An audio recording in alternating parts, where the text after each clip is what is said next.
DIY episode 69. So మన channel కి ఎక్కువ మంది సబ్స్క్రైబర్స్ న్యూ మదర్స్ అన్నమాట. సో వాళ్ళ కోసం ఒక డిఐవై చేయాలనిపించింది. డెలివరీ అయిన తర్వాత బాగా మిస్ అయ్యేది మన బేబీ బమ్, అండ్ దానికి తోడు మన బేబీ మన పొట్టలో లేదు అని చెప్పేసి, సో ఆ రెండింటిని నేను కాంబినేషన్ చేసి ఈ డిఐవై చేస్తున్నాను.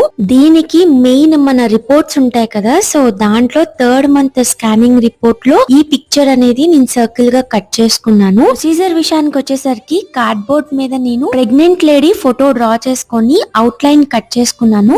దీనికి ఎంసీల్ అనేది 3D ఎఫెక్ట్ కోసం నేను పావుల్లా చేసుకొని ఎక్కడైతే లైన్స్ ఉంటాయో అక్కడైతే అతికించేసాను ఫెవికాల్ తోని. మీరు కావాలంటే ఈ స్టెప్ స్కిప్ చేసేయచ్చు. బేస్ కూడా నేను కార్డ్బోర్డ్ తోనే తయారు చేసుకొని పెయింటింగ్ వేసేసి గ్లూ గన్ తో స్టిక్ చేసేసాను. Here is the final output. ఎలా అనిపించింది అండ్ ఎంత మంది బేబీ బమ్ ని మిస్ అవుతున్నారో కామెంట్ చేసేయండి. సబ్స్క్రైబ్ చేసుకోండి.